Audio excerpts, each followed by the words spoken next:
সে ভরে গিয়েছিল, কিন্তু ঈশ্বর তাঁর তৈরি মানুষদের পাপ কর্ম দেখে খুব দুঃখ পেয়েছিলেন।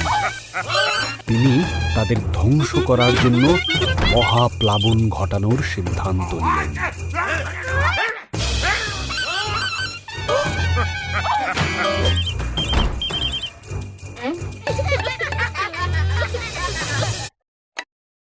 সেই সময়ে নোহ নামে এক লোক ছিলেন, যিনি বাকি লোকেদের মতো ছিলেন না।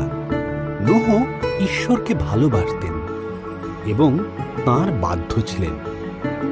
ঈশ্বর নোহ ও তার পরিবারকে মহাপ্লাবন থেকে বাঁচিয়ে রাখার কথা ভাবলেন।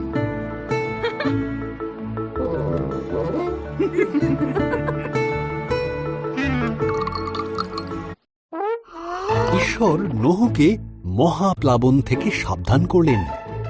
তিনি নোহকে একটি বিশাল বড় জাহাজ তৈরি করতে বললেন, যার নিচু ছাদ থাকবে, 3টি তলা, 1টি জানালা ও 1টি দরজা থাকবে। নোহ ঈশ্বরের কথা মতন জাহাজটি তৈরি করলেন। ঈশ্বর নোহকে বললেন, প্রত্যেক ধরনের পশুর থেকে জোড়ায় জোড়ায় পশু সংগ্রহ করতে, 1টি করে পুরুষ, 1টি করে স্ত্রী। এরপর নোহ ও তার পরিবার বাকি পশুদের নিয়ে জাহাজে উঠে পড়লেন। ঈশ্বর জাহাজের দরজা বন্ধ করে দিলেন। 40 দিন 40 রাত ধরে অবিরাম বৃষ্টি হয়েছিল। আকাশ থেকে বৃষ্টি পড়ছিল আর সমুদ্র হ্রদে জল বেড়ে উঠেছিল। এর ফলে পৃথিবীর উচ্চতম পর্বতগুলিও মহাপ্লাবনে ডুবে গিয়েছিল।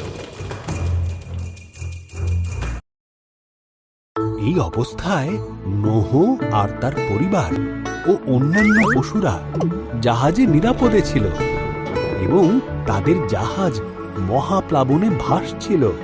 ঈশ্বর এক মুহূর্তের জন্য নোহর কথা ভোলেননি।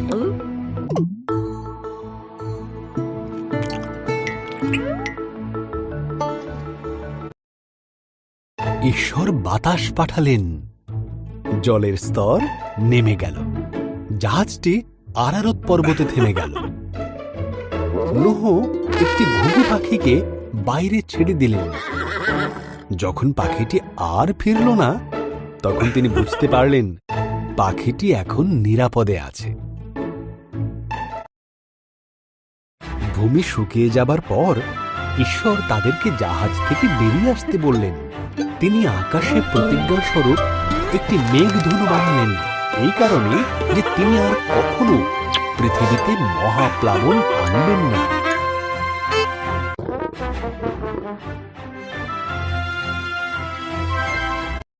Thank you for watching the video. ভিডিওটা সম্পূর্ণ দেখার জন্য ধন্যবাদ।